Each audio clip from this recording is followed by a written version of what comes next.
So basically, punters, if Peter's had a big weekend and you want to go down there and shake his hand, shoot the shit about the ponies, you'll find him at Flagstaff Park, or if he's not there, he'll be at the Jack London Outlet store there in Brunswick, just getting some more leopard print action. We ditched the leopard print pants on Sunday, but we found a way to get a top in there, didn't we? There's more to come as well. Seriously flary behaviour from Pistol Pete over the weekend. Oh. Anyway. G'day punters, welcome to the Deep Dive live from Betfair HQ Monday morning after a big long weekend of punting, Pistol. We were at the Valley Friday night for 10 of the best, where Ross Sock Brody started to throw the toys out of the cot post-race 8. Everyone almost had a heart attack, including the great man TB, when the bell pinged. And we thought they were jumping. Yeah. Well, before they were jumping, but it wasn't. We managed to get a result there at Moonee Valley. Yep. Caulfield was good, very good, and a great day's racing. There's going to be so much to talk about at that meeting. Big form references. Good horses. And then we finished with a bit of rapid racing at Flemington at headquarters, twilight. Nice, short, compact meeting to finish off a big, long weekend. I was cooked last night. I loved it. I loved rapid racing. I'm a massive fan. Just give me 10 races down the straight every week and I'll be happy. Giving me different silks. Just love betting off colours.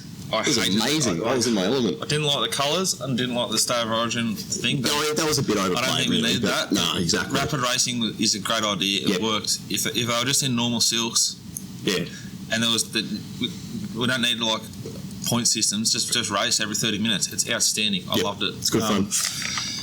The deep dive today is just going to focus on Caulfield. Huge just card. a big group racing all day, except for the first, which was an absolute walk and a very boring race. Yep, so we'll skip that. Where are we starting, Peter? What are we doing? We'll start numerical order. I think that's probably the way to go. Or do you want to go straight into the CF4? No, you do you, brother. All right, we'll start with race 2, Kevin Hayes Stakes, 1200, Group 3. Now, you're a big all-average benchmark man, so I'll stick with that. The winner itself, it's an even race overall, but the actual leader's gone minus 5.5, so to the 600. They've gone even for the class and even on the way home. Now, exactly. Big Daddy, Adam Fraser, brother of Marcus, who ran third in the Vic Open yesterday, and Big Daddy was, believe it or not there watching his brother compete at the highest level of Australian golf. No, he was at Flemington bashing buttons. He's a sick little man. Was he? However, also, amazing. Big Daddy's also a part owner in How Romantic, and he's claiming that this thing might be the next Winx. Look, we heard 4 from 4. Progressive. Best horse in the stable. Big call. Massive call. We said that last time. I say it every time. How good is this horse? The word is, Peter, it's headed to the Surround Stakes up in Sydney, Group 1, soft Group 1, but a Group 1 all the same. Big. That's all you need. It's exciting. Anything you want to take out of the race, outside of the winner? Not really. I mean, South Bank was a decent parade. Acting as well, probably had a few excuses throughout the race, but I think it's really just follow the winner. It's done absolutely nothing wrong so far. In terms of the betting, there was a fair amount of action on the winner at various stages throughout. It was pretty soft. It was incredibly soft, I thought. I thought the horse to follow from the race, outside the obvious, was Score. Was backed late, paraded outstanding. Wasn't suited. Savaged the line, clocked the fastest last, everything of the race. Everything. Inside of the race. Competitive close versus the day. There was a really solid performance from the Sadler-trained Score, ridden by D. Dunn. It can win a good race, I think. Acting, not suited, heavily backed. Should have led, missed the kick a bit. Yep, a little bit soft late. And this Aquitaine off a big jump out at Flemington, a really strong jump out. I want to be with it next start as well. And it was 660 into a close of 620, but there was plenty matched in the last half hour of the 100,000. Just got to hope some of these fillies go different ways. And I think one horse in particular who was also heavily backed late, South Bank. How would you describe its parade? You'd probably use the word beast. Beast. Yep. Like a proper beast. This thing's a weapon. Yeah, had condition to come as well, I thought.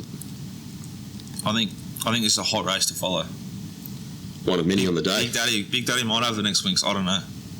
Imagine if Big Daddy has the next Winx. Trouble is, if it's racing at Randwick, he won't go because he needs to be betting at Flemington or something. He's sick. Can you imagine Big Daddy wearing the same outfit week after week, like Debbie? That's what I said. I said put some money on your horse so you can buy some fresh clothes for the next time it races, mate. It's getting embarrassing. Stop wearing that same Peaky Blinders hat. It's not even a Peaky Blinder. It's like one of those cheap ones that old dudes, creepy old guys wear.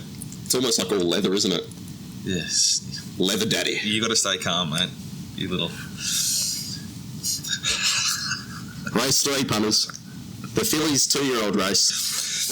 Let's be glam. So in terms of this race, very fast. One of the fastest tempos of the day in terms of the all average. They've gone 9 lengths above, 9 lengths fast to the 600. That's the leader.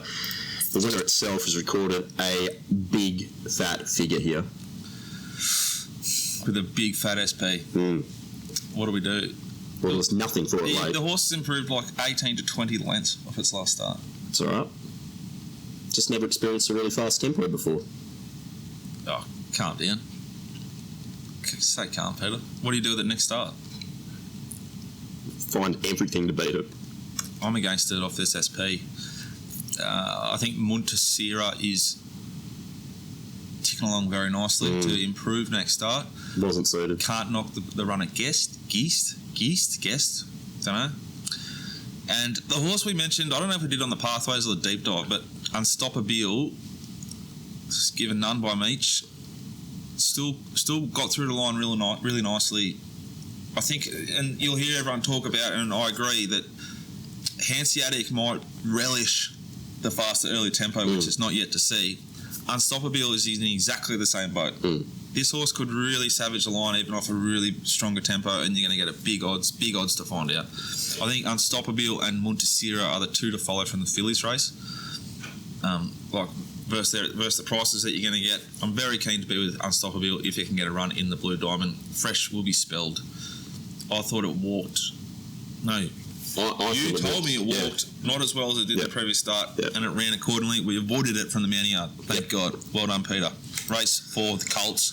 Yeah, indeed. So in this race, look, the winner's gone even. The overall race has been fast, not as fast as the fillies to the 600. They've only gone the 5.3 lengths fast to the 600. In the fillies, they went 9 lengths fast to the 600. Look, Hanseatic, I mean, visually very impressive. But $2.50 to win the Blue Diamond. What price can it start? Is this criminal behaviour by the plastics or what? Yeah, I mean, you can't take that. We couldn't take the price last week. Should be a stewards inquiry. But I mean, let's face it as well. We've had a few viewers comment on the fact that the Snowden camp often will win first up, flatten out second up, and then explode on grand final day and win the grand final. Are you happy to stick with rulership? Well, Peter, I'm glad you asked. Oh. I was pretty excited to come in here and put on a bit of a clinic here with the way rulership was ridden and the way I think it could improve. However, I heard some comments from the master trainer himself, Peter Snowden, who would like to see the horse ridden with cover in the Blue Diamond, which scares the shit out of me. Can we say shit? Yeah, we can say shit. Fine. It scares the shit out of me. I don't like it. I'd rather this horse was just let roll. It's got good natural speed. It's a beast. Where's Nash? Where's Linda? Get Linda off Unstoppable and put someone on who likes back markers. Yeah, put Zara on Unstoppable and put Linda on this little thing and let it do its thing. Different tables, but that's okay. Mark. He has gone 10.6 seconds from the 8 to the 600. Yep. Slowed over a second to record an 11.64 from the 6 to the 4. So he's put the brakes on while that big athletic psychopath Hanseatic has built nice momentum down the outside. Yep. Perfect race shape for Hanseatic to run over top of him. Yep. Frustrating for us. We launched at rulership. Just nutted on the line. I still think I want to be with rulership to beat Hanseatic in the Blue Diamond. We're going to get sort of $6, $7 rulership, who should make its own luck, and hopefully Mark can't snick it too hard for cover. Hopefully he can land the 1-1. Hanseatic needs a good draw, and luckily for it and its connections and the Sheik, who has more cash than God, it doesn't have to parade like every other horse in Australia. It gets to just walk out and go on the racetrack, which I know shits you. And it doesn't even shit me anymore. I'm kind of immune to it. But why are there rules for some and not rules for others? Like, it's not right, is it? Oh, of course it's not right. I don't have a real problem with them. I'm not bagging the connections or whatever. But if that horse A has to parade, why doesn't horse B have to parade? Well, exactly. I'm sure there's other horses that would much rather just run straight up instead of track. Yeah. Hanseatic's a beast. He's got a proper turn of foot and will likely relish the increased early tempo, which it will see in the Blue Diamond. Yeah, hopefully it draws barrier 1. But Blue rulership still clocked solid negative closes, like 1.8 or 1.4 after doing all the work early and being slowed from the 6 to the 4. Yep. It's going to get 1200, no worries. It's a proper horse. Yeah. Hanseatic, proper horse. Tanker, some merit. Winsome, enormous amount of merit. Not suited by the ride. Couldn't do much Willow from the wide draw. Had to go back. Yep. It's clocked the second best close in the race. 8, 6, 4 and 2 of the race. Hanseatic's clocked the fastest slice. 8, 6 and 4 of the race. Yep. Hanseatic was given a fucking peach by Luke Curry. Well, it's been given 2 perfect runs in a row now. He's an outstanding rider. He nailed this ride. Yep. I just think, from a betting point of view, I'm not knocking Hanseatic. It is the most likely winner of the Blue Diamond, but how much shorter than 250 can it start? You've got to wait 2 weeks for the horse to not anything to go wrong with the horse in its track work and training. Then you've got to pray to God and Allah and Buddha and Zeus and Harry Potter that it doesn't draw barrier 1 or barrier 18. Because if it draws either, it's going to start $3. I think if you love the horse and you're not on, just wait. You? I'm not going to back it anyway. We'll touch on race 5 only briefly, the Autumn Stakes. It was a very slow race. We're not really taking anything out of it. We just want to focus on the fact that Microphone paraded far better this time around than what we saw at Moonee Valley. Only with 4 legs. Yep, exactly. That's all we really want to mention on that race. We'll have a look at race 6 though, the Rubiton Stakes. Anna Heed's clocked the best overall figure on the day, 15 lengths above the punting form, all benchmark average. God bless it. God bless it. This is a beast. Yeah, it paraded perfect, didn't it? A little bit of improvement to come. Yeah. I mean, they've gone even overall for the class, but it's just an enormous figure. It might be slightly wind assisted, but it's recorded a proper time. This is a hot race. This will be a really good form race. Bold Star and All Too Royal are flying. Yep. Both horses can be backed in anything. I hope they aim for the stars with both of them. You get big odds in a really good race. They both want 1200. I think they should both go back to Flemington. I'd love to see them in a big race at Flemington. Causeway Girl, it's just dying, isn't it? It's dying for a run. But it's a proper horse, and it can find the right race here. It's ready to win. Admiral's Draker, outstanding performance first up. Faded late, but did enough. It loomed into the race. Age of Chivalry, you cannot knock at all. No, I thought it had heaps of condition to come. To come. Beautiful little jump out for it. Flying. Back late, $7.05. It's outside of the winner, might be the run of the race. Pistol, sneaky, my man. 4th fastest last 8, 4th fastest last 600, 2nd fastest last 4 and 2 of the race. Yeah. Sneaky behaviour here from the Hawks trained, dun-ridden Wild Planet. You know he'll find something as well. He'll find a race. Flying, another one for Rupert. Yep. The Battler. Good race, big race. Anna Heed heads to the Oakley Plate, and I think we'll be winning. We have to skip race 7, don't we? Slow. Yep. Miss Cisco heavily back, 3 wide, no Let's kick into the big one, the Wait for Age Group 1 over 400 metres. The CF4, in terms of the tempo, they've only gone slow for the class. 5.6 fast for the all average. It's okay. But look, the winner. You've been banging on about it for quite a few weeks now. It debuted our Pathways show as a bet. It was quite a rewarding and relieving experience to be forced to, or encouraged to encourage people to bet into futures markets and get the first one right. I think the 3-year-old crop this year are superior. Very good. I think whilst they went slow early for the class, that's about the speed I expected them to go. I didn't expect this horse to hit 3 wide the trip. It dropped Scales of Justice. Dropped it. Did pull up with a few issues, got filling in a few fetlocks that might be prep over. We'll see.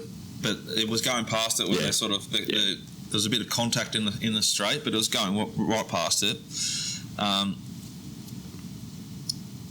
think... sounds to me like Be Good to Mother's pulled up a bit sus. but he's gone way too slow for what he's capable of. I'd be totally forgiving Be Good to Your Mother. If you love the horse, stick with it. All I need to do is let the thing roll. It's parading to me like it's not near ready to peak. I'd love to see it sort of stick to 1400 and just burn. Like, it went 15 lengths. It went 16 above the all average at Caulfield when it ran 6 to Scales of Justice. It went 14.8 when it beat Age of Chivalry in the Sarupa Clark Group 1 at Caulfield. On Saturday, it went 5 lengths fast. Yep. It can go a lot quicker than that. It's worth following if the stable says it's still sweet. Avilius. Yeah, can we talk about Avilius? Like, what was going on there with the betting market? Absolutely hemorrhaged. 7:20, sort of an hour out. It was probably a firm 2 on Saturday. This thing loves the soft going. Jumped $4.78 or $4.87, I should say. Well, they knew though. Just smashed. Outside of like Fierce Impact clocked the 5th fastest last 8-6, and the 4th and 2nd fastest last 4 and 200 of the race. Avilius, fastest last everything. Yeah. Savage the line, Charlie Sheen style. This thing's airborne. It's ready. It'll go to the Chipping Norton, I'm told, and it will win. It'd be hard to back against it. They've had like 600 mils of rain up in Sydney. Yeah, it'll be just swimming. It's probably swimming on the way back. Avilius is the horse to follow from this big meeting and this big race at Caulfield. The main horse outside of Anahid for me. I loved how it paraded. I loved how it ran, hit the line. 50 stars flying. Kingswood Dream off her average jump really here. Good. Savage the line, went enormous. Fierce Impact. Given, I'd say, the ride of the day by Craig Williams. He put this thing right in the spot. He's as good. far forward as this horse could get. Races. Great ride, Craig. Horse went enormous. It'll be very competitive wherever it wants to go. I think it'll go to the All-Star Mile. I think it'll get one of the wild cards because they'll want to use the wild card on a Sydney horse just to stick it up them. So if you like Fierce Impact and you've got plenty of cash, if you're back to Alabama Express, just have a portion of it on maybe a little bit because I don't know anything, but I just got a feeling that this sort of horse profiles like a wild card horse for the All-Star Mile. Very good.